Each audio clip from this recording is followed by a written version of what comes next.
미국 역사상 최고의 부자로 꼽히는 사람이 있습니다. 사업가이자 석유왕으로 불리는 존 록펠러라는 사람인데요. 존 록펠러는 아주 신실한 크리스천으로 유명한 사람이라서 어느 날 기자가 인터뷰를 할 때 록펠러에게 11조는 드리냐고 이렇게 물었습니다. 그러자 록펠러가 제가 어렸을 적에 처음으로 일주일 동안 열심히 아르바이트를 해서 번 돈이 1달러 50센트였는데 한 2천 원 정도 되겠죠? 근데 그게 1840년대 얘기니까 나름 또 큰 돈이었을 거예요. 저는 그 돈을 어머니에게 드렸던 기억이 납니다. 어머니는 그런 저를 되게 자랑스러워 하셨습니다. 그런데 어머니께서 돈을 앞치마에 꼭 싸시고는 제 눈을 바라보고 이렇게 말씀하셨습니다. 얘야, 네가 주님에게 11조를 드리면, 그러니까 15센트를 주님께 드리면 너무 기쁘고 자랑스럽겠구나 라고 말씀하셨어요. 그리고 저는 그 주일 예배 때에 헌금 시간에 생전 처음으로 내가 번 돈의 11조 15센트를 하나님께 드렸습니다. 그 후로 지금까지 단 한 번도 11조를 빠뜨린 적이 없습니다. 그러면서 마지막에 이렇게 얘기했습니다. 그때 1달러 50센트의 11조인 15센트를 하나님께 드리지 않았더라면 제가 처음으로 100만 달러, 옛날에 12억 원 정도 되는 돈인데 1820년대, 40년대 12억 원이면 어마어마한 돈이잖아요. 100만 달러 벌었을 때 11조를 드리는 일은 절대 없었을 것입니다. 많이 가질수록 하나님께 드린다는 게 더 어렵다라는 것을 우리가 잘 알고 있습니다. 말라기는 구약 성경의 마지막 책입니다. 이스라엘 백성들이 바벨론의 포로로 끌려갔다가 다시 이스라엘 땅 예루살렘으로 귀환한 지 약 100년 정도 지난 후의 이야기를 담고 있습니다.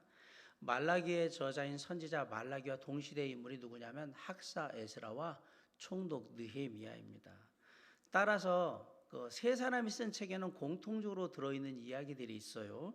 예를 들면 이방신을 섬기는 여인들과 결혼하는 문제라든가 11조를 안 드리는 문제, 그리고 사회정의를 실천하는 문제, 거기다가 지도층이 부패하는 그런 문제들을 세 책이 공교롭게도 다 담고 있습니다. 선지자 말라기는 바벨론 포로 생활 이후에 예루살렘으로 귀환한 이스라엘 백성들이 영적으로 흐트러진 삶을 살고 있고 생활 속에 부패하는 모습을 보면서 회개하고 하나님께 돌아오라고 지금 얘기를 하고 있는 겁니다. 바벨론 포로 생활을 청산하고 조국 이스라엘로 돌아와서 예루살렘에 와서 성전을 지어요. 그토록 염원했던 성전을 짓고 약 80년이 지나게 됩니다. 그런데 성전을 재건한 후에도 이스라엘 백성들의 삶은 별로 나아진 게 없었습니다. 분명히 더 큰 영광과 축복을 주시겠다라고 선지자들의 메시지를 통해서 계속해서 말씀하셨는데도 불구하고 하나님이 약속하신 것하고 다르게 현실의 삶이 별로 달라지지 않았다라는 사실이에요. 여전히 페르시아라는 대국의 조공을 바치는 그런 신세가 됐고요. 과거에 찬란한 이스라엘의 영광은 온데간데 없어진 것 같아요. 이전에 선지자들이 예언했던 메시아는 올 기미가 전혀 보이지를 않습니다. 주변 국가들의 괴롭힘은 여전히 계속되고 있고요. 현실의 삶은 여전히 먹고 살기가 퍽퍽한 삶을 살고 있는 거예요. 미래에 뭔가 희망을 벌어볼 만한 그런 뭔가 기미가 보여야 되는데 그런 기미도 하나도 보이질 않아요. 이런 이유로 인해서 이스라엘 백성들의 믿음은 점점 더 약해지기 시작합니다. 마음에 낙심이 찾아오기 시작하고요. 하나님에 대한 불신도 생기기 시작합니다. 하나님의 택하신 백성이라는 믿음마저 흔들리기 시작했고 하나님께서 그들을 사랑하신다라는 그 사실에 대해서도 불신하기 시작하는 겁니다. 이러한 상황 속에서 이스라엘 백성들은 먹고 살기 팍팍한 그러한 현실의 삶과 뭔가 거리가 있는 하나님의 말씀 사이에서 고민하다가 마침내 결심을 하게 됩니다. 대충 신앙생활을 하자. 결정한 거예요. 뭐 어차피 열심히 해봤자 바뀌는 것도 없는데 대충 하자. 물론 그래도 대충 한다고 얘기를 했지만 그동안 해오던 종교적인 습관이 있으니까 그래도 형식적으로나마 하나님 예배 드릴 땐 예배에 참석하고 말씀도 읽고 기도도 하고 되면 좋고 안 되면 말고 그러면서 그냥 신앙생활을 이어가는 거예요. 이런 이스라엘 백성들의 모습을 보시고 하나님께서 말라기 선지자를 통해서 회개하고 돌아오라고 경고하고 있는데, 그럼에도 불구하고 이스라엘 백성들은 불평과 원망이 섞인 대답을 계속하고 있는 거예요. 하나님께서 어떻게 우리를 사랑하셨나이까? 하나님이 우리를 사랑하시는 증거가 무엇입니까? 언제 우리가 하나님을 멸시했다고 우리가 하나님을 멸시했다고 말하십니까? 어떻게 우리가 나름대로 열심히 드린 예물을 그걸 하나도 안 받으십니까? 우리가 언제 하나님을 괴롭혔다고 하나님이 괴롭다고 얘기를 하십니까? 우리는 나름대로 잘하고 열심히 하고 있는데 솔직히 하나님은 복도 하나도 주지 않으시면서 왜 이렇게 짜증나고 힘들게 만드시냐, 그렇게 지금 얘기하고 있는 겁니다. 그러면서 하나님께 뭐라 그러면, 우리가 무슨 잘못을 했다고 우리에게 이렇게 하시는 겁니까? 대답을 좀 해주세요. 그 말을 듣는 이스라엘 백성들의 이러한 대답을 듣는 하나님은 괴로우셨던 거예요. 그래서 그들에게 하나님께서 그들의 상태를 얘기해 주십니다. 뭐라고 얘기합니까? 우리 7절을 다 같이 한번 읽어보겠습니다. 시작. 만군의 여호와가 이르노라.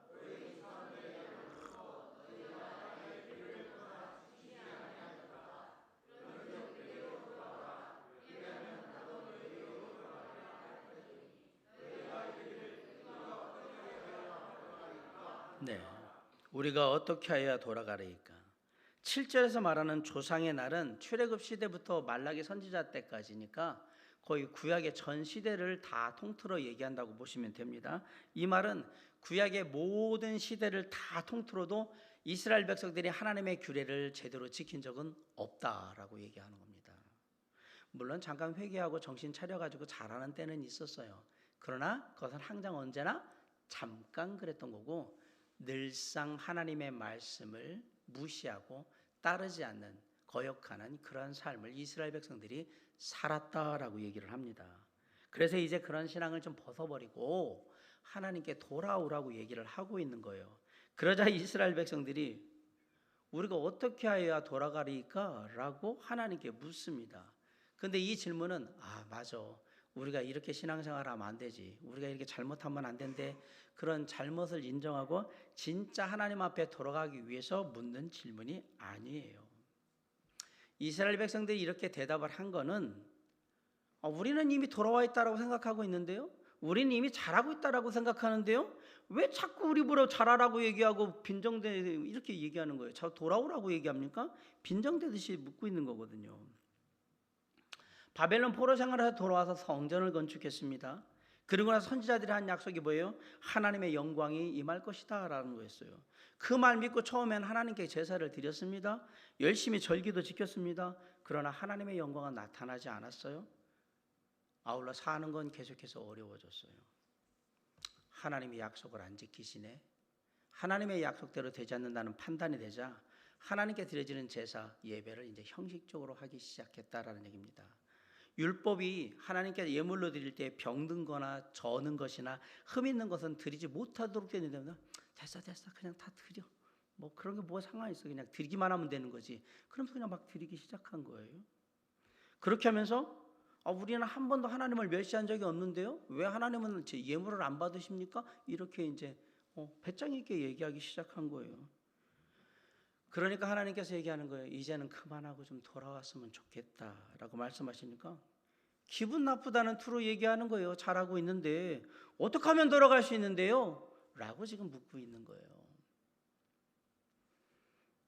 하나님 축복도 안 하시면서 예배 잘 드려라, 말씀 열심히 읽어라, 기도해라, 전도해라, 봉사해라, 하나님이라면 하고 싶겠습니까?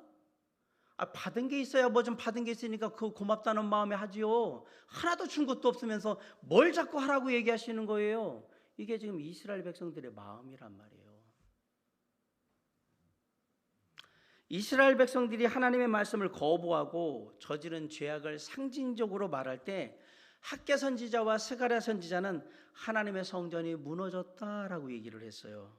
그래서 학개 선지자와 스가랴 선지자는 하나님의 성전을 재건해야 한다라는 걸 강조하고 얘기를 했는데, 하나님에 대한 예배에 관심이 많았던 말라기 선지자는 하나님께 온전히 드리지 못하는 예배, 특별히 거기에서 문제가 되고 있는 11조 그 문제를 당하면서 이것은 하나님의 말씀을 거역하고 죄악을 범하는 이스라엘의 모습이라고 얘기를 하고 있는 거예요.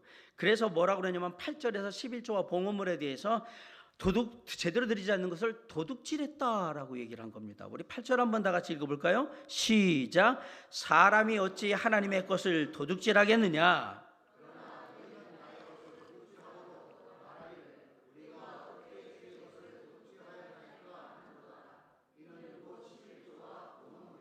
네. 그렇게 물으니까 이스라엘 백성들이 그게 아니라는 듯이 우리가 어떻게 주의 것을 도둑질하였나이까 한 적이 없는데 왜 자꾸 도둑질했다고 얘기하십니까? 라고 한 거예요. 이런 백성들의 모습을 보면서 너무 답답하시니까 하나님께서 너희들이 이제 나한테 돌아올 수 있는 구체적인 방법을 알려줄 테니까 그대로 해라 라고 얘기한 게 10절이에요. 다 같이 한번 읽겠습니다. 시작. 만군의 여호와가 이르노라.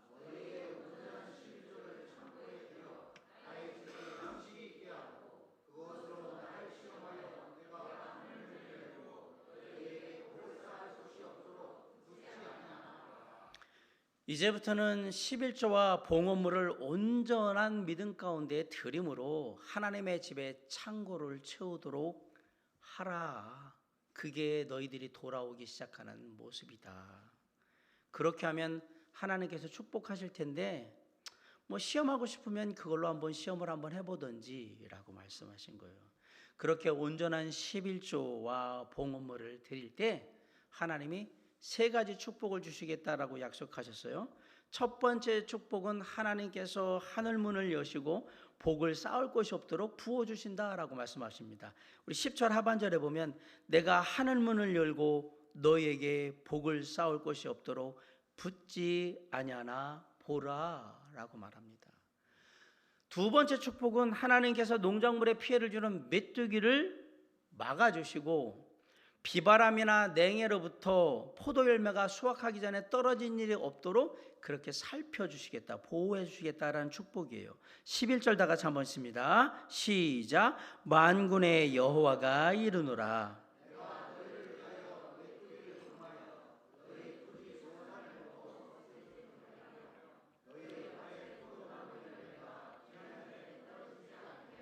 네, 이렇게 약속하셨어요.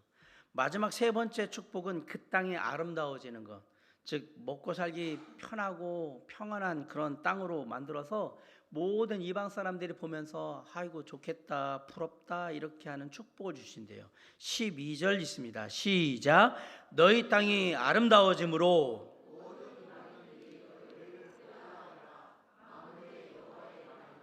네, 이렇게 세 개의 축복을 내려주겠다.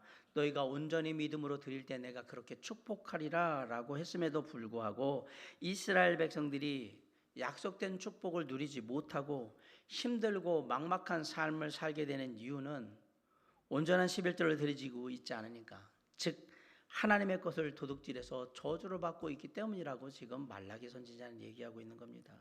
9절을 한번 볼까요? 너희 곧 온 나라가 나의 것을 도둑질하였으므로 너희가 저주를 받았느니라. 흔히 사람들은 말하기는 말라기는 11조를 강조한 책이라고 얘기를 합니다. 11조로 제대로 드리지 않는 것은 하나님의 것을 도둑질하는 것이고 11조를 제대로 드리지 않으면 저주를 받게 되고, 그러니까 이 땅에서 잘 되려면, 복 받으려면 뭘 해야 한다? 11조를 해야 한다. 이 말라기가 이 내용을 가지고 자꾸 이렇게 얘기를 하십니다. 그런데 여기서 말라기 선지자가 강조하는 건 말라기의 책의 핵심은 11조가 아닙니다. 온전히 하나님께 드려진 삶을 살고 있느냐, 그게 더 중요하다 이 얘기예요. 온전히 하나님께 드려진 삶을 살고 있는 가운데 너희가 믿음으로 하나님께 드리면 앞에 말한 세 가지 축복을 다 누리게 될 것이다. 그럼에도 불구하고 이스라엘 백성들이 하나님을 저버리고 온갖 나쁜 짓을 계속하니까 내가 그렇게 얘기했는데도 돌아올 줄을 모르네. 진짜 하나님이 축복하시는 것이 무엇인지 너희들한테 이제 경험을 하게 해줄 테니까 너희들이 하고 판단을 해. 그러면서 우리에게 하나님의 축복을 직접 경험할 수 있는 가장 쉬운 방법으로 제시한 게 뭐예요? 그럼 하나님께 온전한 11조를 드려, 이렇게 얘기하신 거예요. 그렇다면 왜 온전한 11조를 드려야 될까요? 창세기 14장에 보면 그돌라오멜 연합군이 쳐들어와 가지고 아브라함의 조카인 롯을 잡아가는 일이 발생하게 될 때 아브라함이 318명의 군사를 데리고 가서 대성을 거두고 사람과 재산들을 다 되찾아오는 그런 장면이 나옵니다. 그렇게 돌아오던 중에 누구를 만나냐면 살렘 왕 멜기세덱을 만나게 됩니다. 이때 만난 살렘 왕 멜기세덱은 왕이면서 제사장 역할을 하는 사람인데요, 장차 왕으로 대제사장으로 이 땅에 오실 예수 그리스도의 예표가 바로 살렘 왕 멜기세덱입니다. 그 살렘 왕 멜기세덱에게 아브라함이 그 승전을 하고 가져왔던 전리품의 10분의 1을 드리게 돼요. 이게 성경에 나오는 최초의 11조에 대한 기록입니다. 이때 멜기세덱에게 드린 아브라함의 11조는 자신의 승리가 전적인 하나님의 도우심으로 말미암아 이루어졌다라는 믿음의 고백으로 주어진 11조입니다. 성경에 나오는 두 번째 11조는 창세기 28장에 형 에서의 장자권을 빼앗아 도망가던 야곱이 베델 들판에서 잠을 자게 되는데, 그 잠을 잘 때에 하나님을 만나게 돼요. 그때 하나님이 야곱에게 언제나 내가 너를 보호하겠다라고 약속을 해주세요. 이 약속을 받은 야곱이 뭐라고 하냐면, 내게 주신 모든 것에서 10분의 1을 내가 반드시 하나님께 드리겠나이다 라고 서원을 합니다. 맹세를 한단 말이에요. 이게 두 번째 11조에 대한 기록이에요. 야곱이 서원한 11조는 하나님의 약속에 대한 믿음의 반응으로 드린 11조입니다. 이 11조가 출애굽할 때에 6월절 어린 양의 희생을 기념하는 모습으로 새롭게 제정되게 됩니다. 레위기 27장 30절에 보면, 그리고 그 땅의 10분의 1 곧 그 땅의 곡식이나 나무의 열매는 그 10분의 1은 여호와의 것이니 하나님의 것이니 여호와의 성물이라 라고 말합니다. 출애굽한 이후에 모든 짐승이나 사람이나 처음 난 것의 수컷을 거룩히 구별해서 하나님께 드리는 게 율법의 계명이었어요. 그런데 각 지파의 맏아들을 그러면 다 줘야 되거든요. 하나님께 드려야 되거든요. 그렇게 바치는 대신에 우리가 그러지 말고 레위 지파를 이스라엘 지파의 맏아들로 삼아서 레위 지파 전체를 다 그냥 하나님께 드리자. 이 레위 지파가 그냥 하나님을 섬기게 하자. 하나님의 성전을, 하나님의 언약궤를, 하나님의 예배드리는 모든 것들을 다 하게 하자. 대신에 레위 지파가 그렇게 하나님의 일만 하게 되면 우리가 그들을 먹고 살게 해줘야 되니까 나머지 각 지파들이 10분의 1씩 11조를 드려가지고 레위 지파한테 주자. 레위 지파가 그 일만 하도록, 하나님을 섬기는 일만 하도록 그렇게 하자. 그렇게 정했던 거예요. 이렇게 레위 지파는 11조를 받아서 하나님께 제물을 드리고, 그리고 또 자신들의 생활을 이루어 갔던 겁니다. 오늘 말씀 10절에 보면 하나님의 집에 창고에 양식이 있어야 한다라고 말씀하시는데, 여기서 말하는 창고는 성전에서 일하면서 제사를 인도하는 레위 사람들이 사용하는 창고를 말하는 거예요. 그 채워줘야 레위 사람들이 먹고 살면서 하나님의 일을 할 수 있으니까. 레위 지파는 특별하게 하나님과 사람 사이에 제사를 집전하면서 하나님과 사람 사이에 중보 역할을 하는 그런 역할을 레위 사람들이 했던 거예요. 이스라엘 백성들이 온전한 11조를 드림으로 레위 지파가 제대로 된 제사를 드리게 되면 하나님의 축복하시는 삶이 이스라엘 백성들 위에 임했던 겁니다. 이런 축복의 언약 약속을 말라기 2장 5절에서 뭐라고 얘기하냐면 생명과 평강의 언약이라고 말씀합니다. 그런데 하나님과 레위 지파가 맺은 생명과 평강의 언약이 누구로 말미암아 깨졌느냐? 이스라엘 백성들로 말미암아 깨어져 버렸습니다. 왜? 온전한 11조와 봉헌물을 하나님께 드리지 않고 대충 형식적으로 그냥 되는 대로 막 드리니까 더 이상 하나님과의 생명과 평강의 축복이 임하지 않게 되었다라는 사실이에요. 이러한 모습은 말라기 이전의 느헤미야서에도 나타나 있어요. 총독 느헤미야가 예루살렘 성벽을 재건하고 나서 레이지파들이 다 흩어져서 먹고 살고 있으니까 너희들은 그 일을 하면 안 된다고 그래서 레이지파들을 다 모아요. 그리고 다른 지파들한테 얘기해요. 원래 하나님의 계명대로 우리가 레이지파한테 각 지파가 10분의 1을 드려서 이들이 다시 하나님의 일을 하고 온전히 하나님께 제사 드리며 예배 드리는 일에 집중할 수 있도록 그렇게 하자라고 해서 다 세팅을 끝납니다. 그리고 나서 나는 잠시 일이 있으니까 바벨론에 갔다 올게. 그래서 바벨론에 가게 돼요. 그리고 다시 바벨론에서 돌아왔는데 레위 사람들이 하나도 없어요. 무슨 일이 벌어진 걸까? 총독 느헤미야가 바벨론으로 떠나자마자 슬금슬금 다른 지파들이 온전한 11조를 드리지 않기 시작합니다. 그래서 레위 사람들이 먹고 사는 문제가 생깁니다. 그럼 어떻게 돼요? 알아서 그냥 다 딴 데 흩어져 가지고 먹고 사는 문제를 해결해야 되니까 다 또 흩어져 버린 거예요. 그 모습을 보면서 탄식하면서 다시 총독 느헤미야가 다시 또 모아요. 레위 지파들 다 모이라고. 내가 그러지 않도록 만들겠다. 그리고 다른 지파들에게 다시 얘기합니다. 하나님의 제사를 드리는 레위 지파를 위해서 11조를 드리고 온전한 11조를 줘서 이들이 계속해서 하나님을 섬길 수 있도록 그렇게 해라. 그렇게 하면서 시대가 흘러왔던 거예요. 그런데도 불구하고 11조의 문제에서 사람들이 뭔가를 문제를 생각하기 시작한 거예요. 이게 신약까지 이어져요. 이스라엘 백성들이 말라기 선지자 이후에도 계속해서 고생을 해요. 왜 우리가 고생할까? 하나님께서 우리를 축복하신다고 얘기했는데 왜 우리가 고생을 하는 걸까? 그래서 모여서 열심히 말씀을 연구하다가 알아냈어요. 구약 성경에 보니까 하나님을 믿음으로 온전한 11조를 드려야 되는데 그걸 제대로 드리지 않으니까 축복받지 못한다는 사실을 깨닫게 된 거예요. 그래서 이제 철저하게 11조를 드리자라는 운동이 이스라엘 백성들 안에서 이루어지게 됩니다. 이건 철저하게 11조를 드리자 그것만 한 게 아니라 우리가 하나님의 계명을 철저하게 지킬 수 있도록 하자라고 함께 운동을 하기 시작한 거예요. 이렇게 이스라엘 백성들 안에서 이렇게 운동을 이끌었던 대표적인 사람들이 누구냐? 그들이 바리새인들입니다. 그런 바리새인들의 11조에 대해서 예수님께서 이렇게 말씀하셨어요. 마태복음 23장 23절에 보면 화 있을진저 외식하는 서기관들과 바리새인들이여 너희가 박하와 회향과 근체의 11조는 드리되 율법에 더 중한 바 정의와 긍휼과 믿음은 버렸도다. 그러나 이것도 행하고 저것도 버리지 말아야 할지니라. 바리새인들이 얼마나 철저하게 11조를 드렸느냐? 자기 수입의 11조뿐만 아니라 자신이 가꾸는 텃밭에서 나는 박하와 회향과 근체 이런 향신료의 11조까지 다 구분해서 드렸단 말이에요. 근데 예수님이 지금 뭘 버렸다고 합니까? 제가 뭘 버렸다고 얘기했습니까?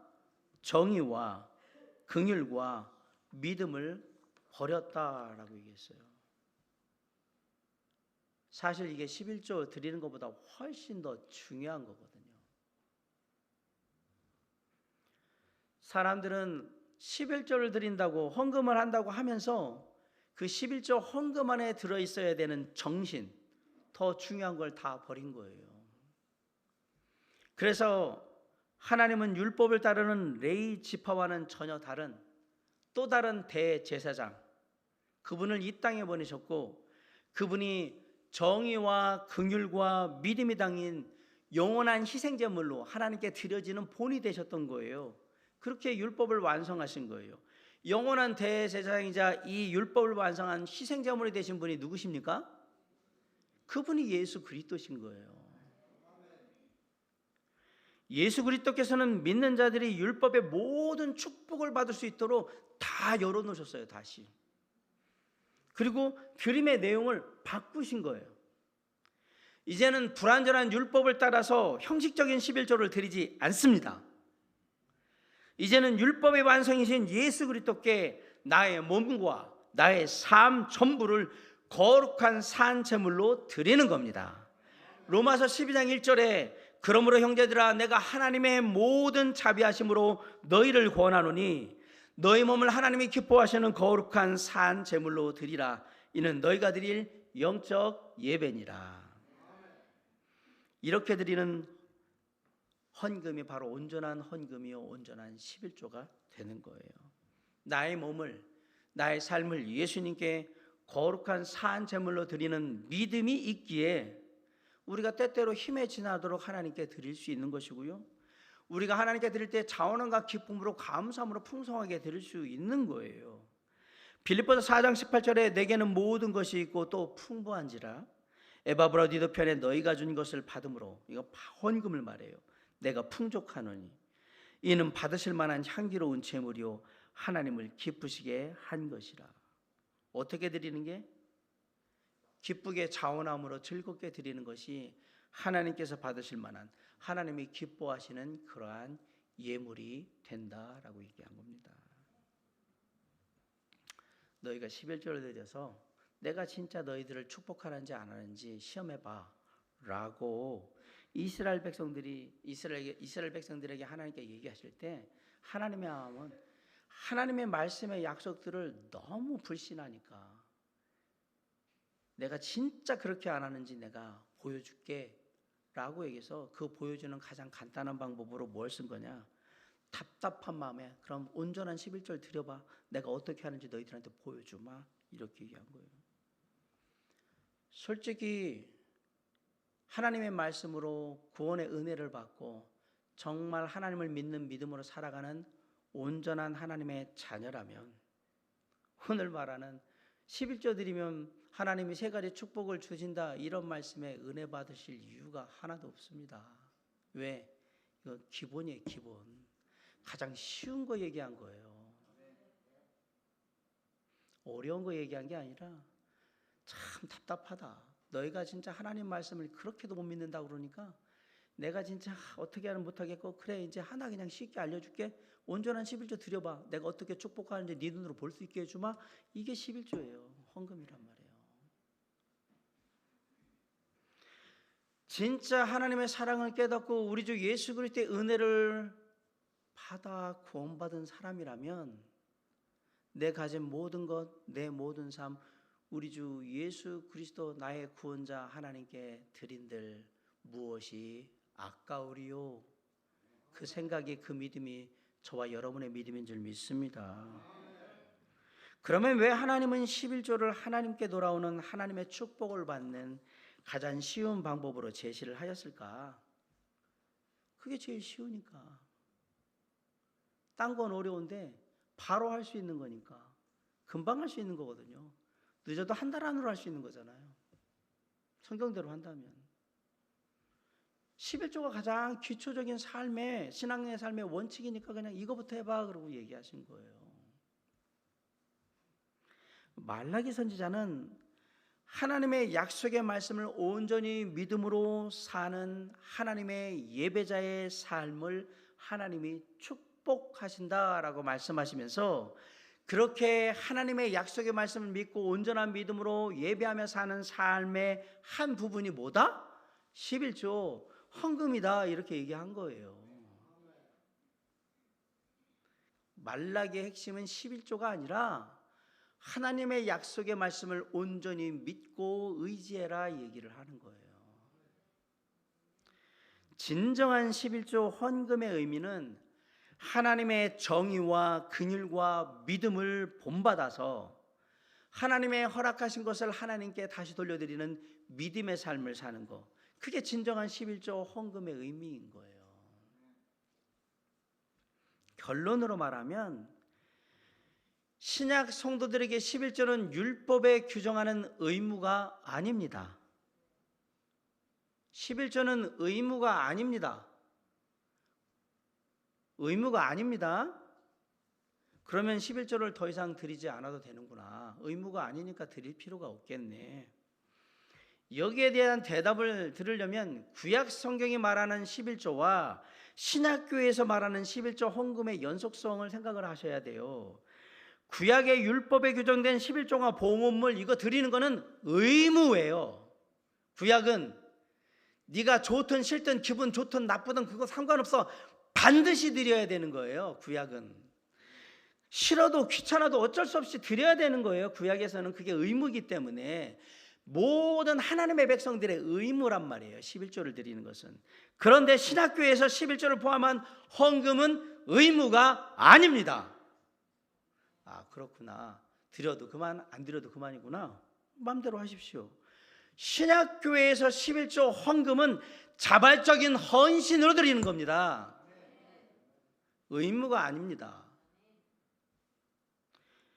신학교의 헌금의 본질을 가장 정확하게 말씀한 성경 구절은 고린도후서 9장 7절이에요. 각각 그 마음에 정한 대로 할 것이요 인색함으로나 억지로 하지 말지니 하나님은 즐겨내는 자를 사랑하시느니라. 아멘. 알아서 마음에 정해서 쪼잔하게 마지못해 그렇게 드리지 말고 즐겨 기쁘게 자원함으로 그렇게 내라, 드려라. 하나님은 그런 사람을 사랑하신다.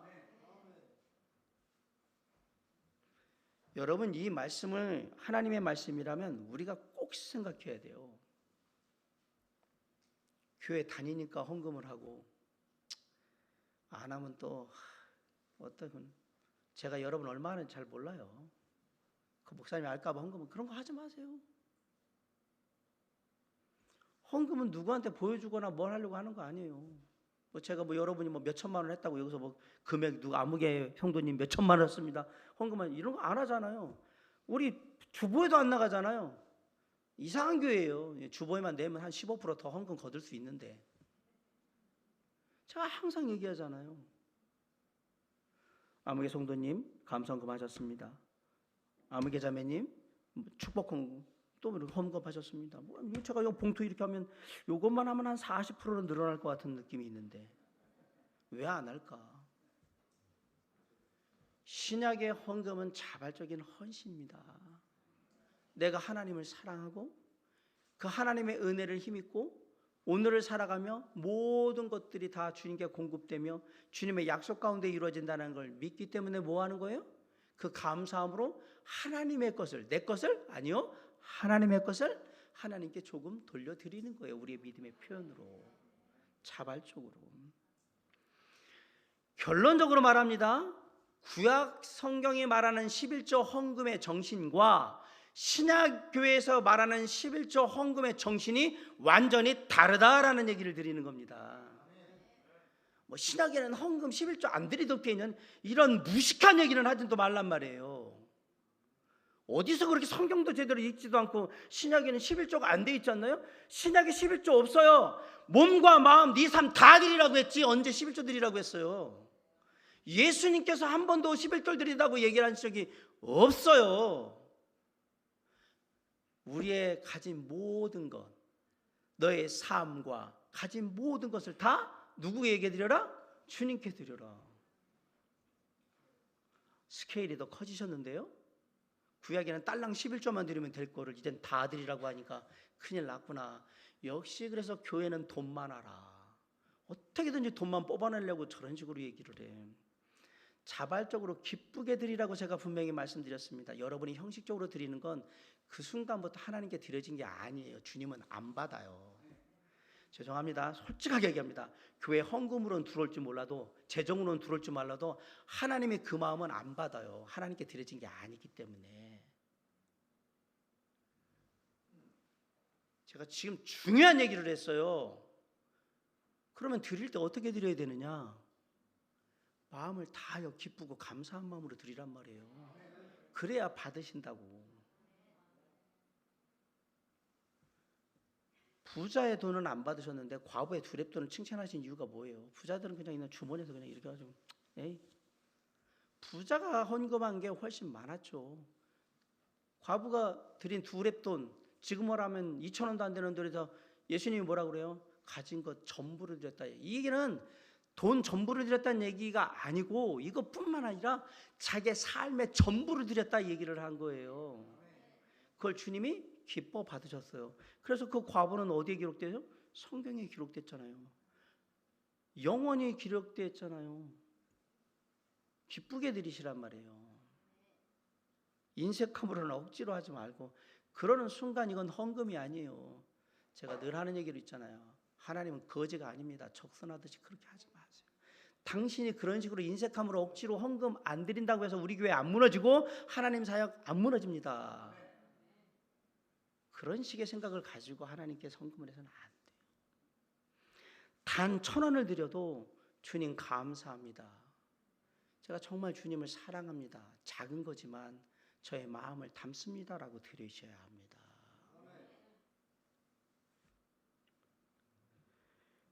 하나님께서 구약의 11조나 신약의 헌금을 정하실 때 공통적으로 하나 공통점이 있어요. 그게 구약의 11조 헌금이든 봉헌물이든 신약의 교회에서 하는 헌금이든 간에 다 그것은 어디로부터 온다? 하나님으로부터 온다는 건 정확한 사실입니다. 그걸 인정하라는 얘기를 하는 겁니다. 우리는 물질의 소유자가 아닙니다. 우리는 물질의 사용자이면서 물질의 청지기입니다. 주님이 잠시 맡긴 거 그냥 가지고 있는 거예요. 그렇기 때문에 우리가 물질의 청지기일 때 하나님께서는 맡겨놓은 것에 대해서 반드시 나중에 계산을 하실 거예요. 평가하신단 말이에요. 어떻게 썼는지. 이 말은 우리가 가진 모든 것을 하나님이 기뻐하시는 때 하나님의 기뻐하시는 일을 위해서 하나님이 기뻐하시는 만큼 잘 썼는지 안 썼는지 하나님이 관심을 갖고 지켜보시며 나중에 그 사용 내역에 대해서 반드시 물어보신다라는 사실이에요. 여러분이 뒷주머니 훔쳤다고 이게 숨겼다고 해가지고 없어지는 게 아니라는 얘기를 드리는 거예요. 하나님은 다 알고 계세요. 지금 내가 가지고 있는 건 다 내게 아닙니다. 온전한 믿음은 내가 가진 모든 것은 다 주님의 것입니다. 하나님 거란 말이에요. 역대상 29장 12절에 부와 기가 주께로 말미암고 또 주는 만물의 주제가 되사 손에 권세와 능력이 있사오니 모든 사람을 크게 하심과 강하게 하심이 주의 손에 있나이다. 부와 기가 어디로부터 말미암는다?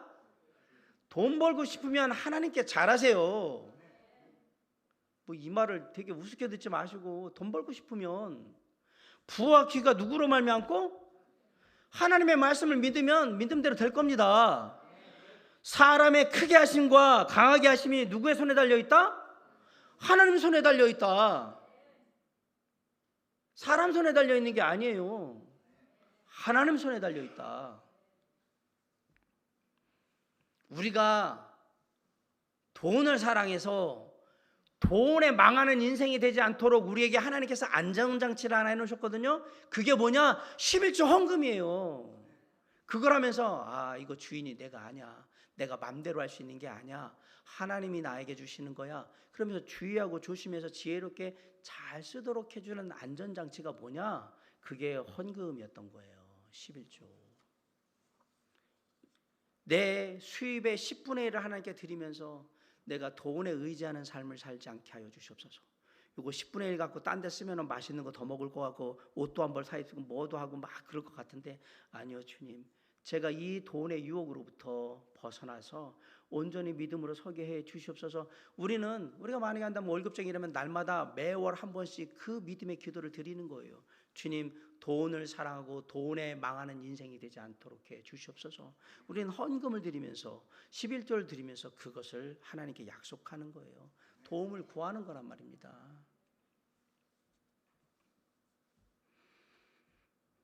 제가 의사분들을 참 많이 만나봤거든요.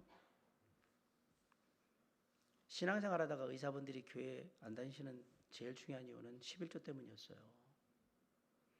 많이 가지면 드리는 게 힘들어집니다. 왜? 돈이 믿음을 자꾸 갉아먹기 때문에 그렇습니다. 100만 원 버는 사람이 10만 원 내는 것과 1억 버는 사람이 1000만 원 내는 건 차원이 다른 문제입니다.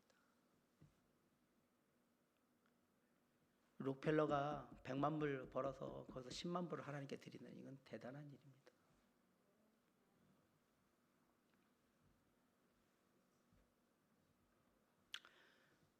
제가 예전에 드렸잖아요. 제가 아는 성서침례교회 집사님이 완구 사업을 하시는데 미국에 수출해서 그 워낙에 원고 사업하는 그냥 팀장님이었는데 너가 나가서 사업하라고 그 사장님이 밖으로 내보내 주셨어요.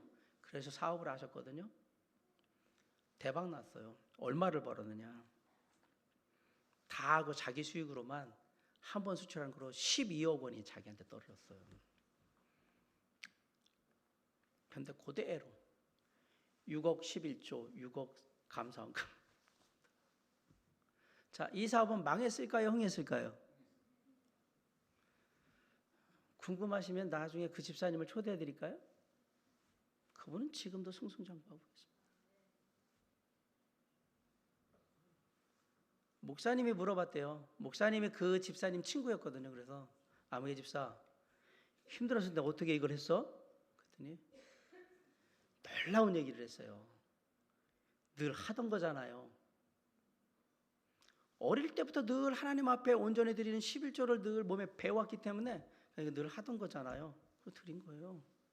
근데 뭐 달라질 게 뭐 있어요? 그냥 늘 하던 거잖아요. 그 집사님은 성공할 겁니다. 하나님 축복하실 거예요.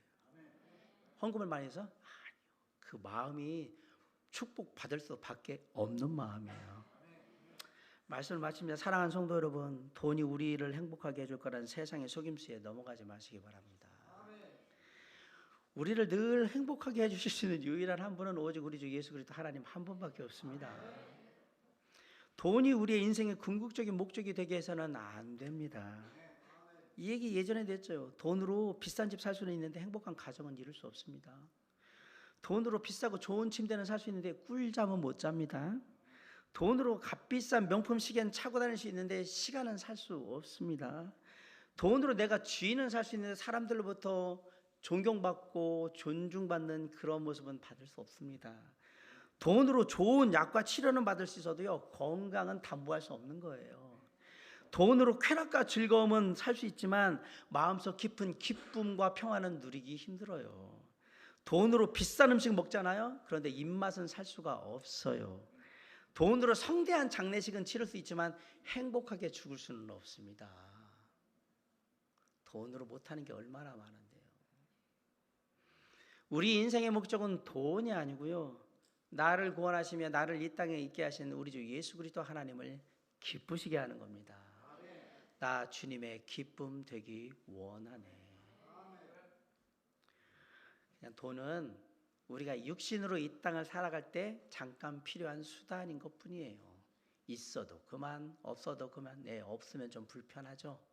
없다고 죽는 거 아닙니다.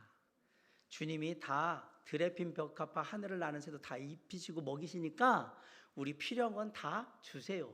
더 가지려고 욕심 부리니까 문제인 거지. 먹고 사는데 지장은 없어요. 온전히 열심히 살면 다 먹고 살아요. 돈이 우리의 노후와 미래를 보장해 준다고 믿지 마시기 바랍니다.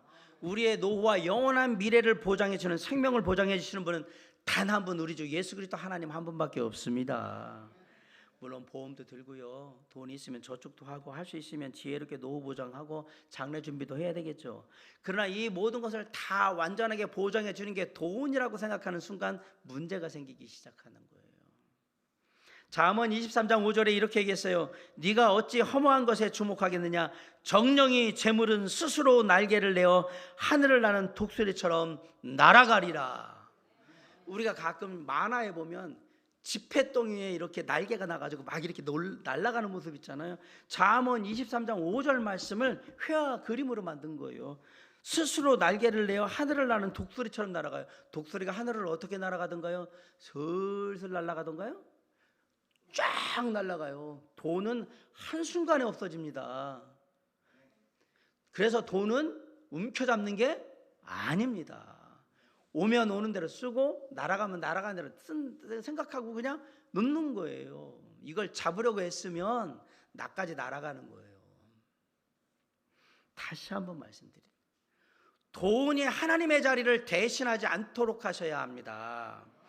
돈에 대한 탐욕이 모든 것을 다 지배하고 있는 것 같은 그러한 지금 이 사회에서 우리가 우리 주 예수 그리스도 하나님을 믿는 믿음으로 온전히 살아갈 수 있는 유일한 방법, 그 모습의 하나가 뭐냐? 그게 온전한 11조 헌금인 거예요. 내가 돈에 얽매이지 않고 삽니다. 한번 그렇게 살아보시라고 권면해 드리고 싶습니다. 그리고 이미 온전한 믿음의 11조를 잘하고 계신 분들, 여러분은 잘하고 계신 겁니다. 반드시 하나님께서 여러분에게 축복하실 겁니다. 이 땅에서 뿐만 아니라 하나님의 영원한 나라에서, 그리고 당신의 자손들에게도 반드시 축복하실 겁니다. 당신의 마음이 하나님의 축복을 얻기에 충분한 마음이기 때문에 그렇습니다. 사랑하는 성도 여러분, 우리가 모두는 물질 만능의 사회에서 지금 살고 있습니다. 그래도 우리는 성경적인 물질관을 회복해야 합니다. 온전히 하나님을 믿으셔야 되고요, 하나님께 드릴 때 온전히 드림으로 말미암아서 약속의 신실한 하나님께서 친히 우리의 삶에 임재하셔서 우리의 삶에 당신의 은혜와 축복과 영광을 나타내는 놀라운 역사를 저와 여러분 함께 경험할 수 있기를 간절히 바랍니다. 이러한 온전한 믿음으로 주님과 함께 우리의 삶을 살아가며 날마다의 삶을 이루어가는 저와 여러분이 될 수 있기를 주님의 이름으로 간절히 축원합니다. 기도하시겠습니다. 사랑과 은혜가 풍성하신 아버지 하나님, 이 시간 기도합니다. 드림의 문제가 아니라 믿음의 문제라는 것을 다시 한번 마음에 새기게 하여 주시옵시고, 주님께 드릴 때 온전한 믿음으로 온전히 드릴 수 있도록 은혜를 주시며 용기를 주시고 마음의 결단을 허락하여 주시옵소서.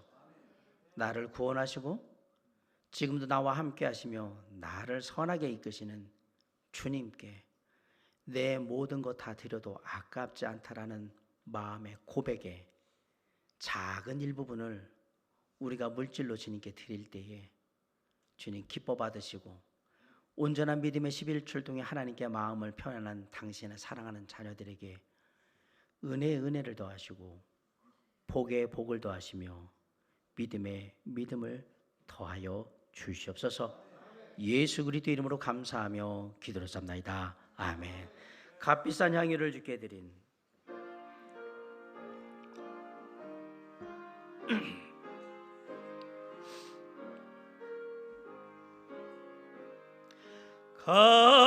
값비싼 향유를 주께 드린 막달라 마리아 본받아서 향기로운 산재물 주님께 바치리.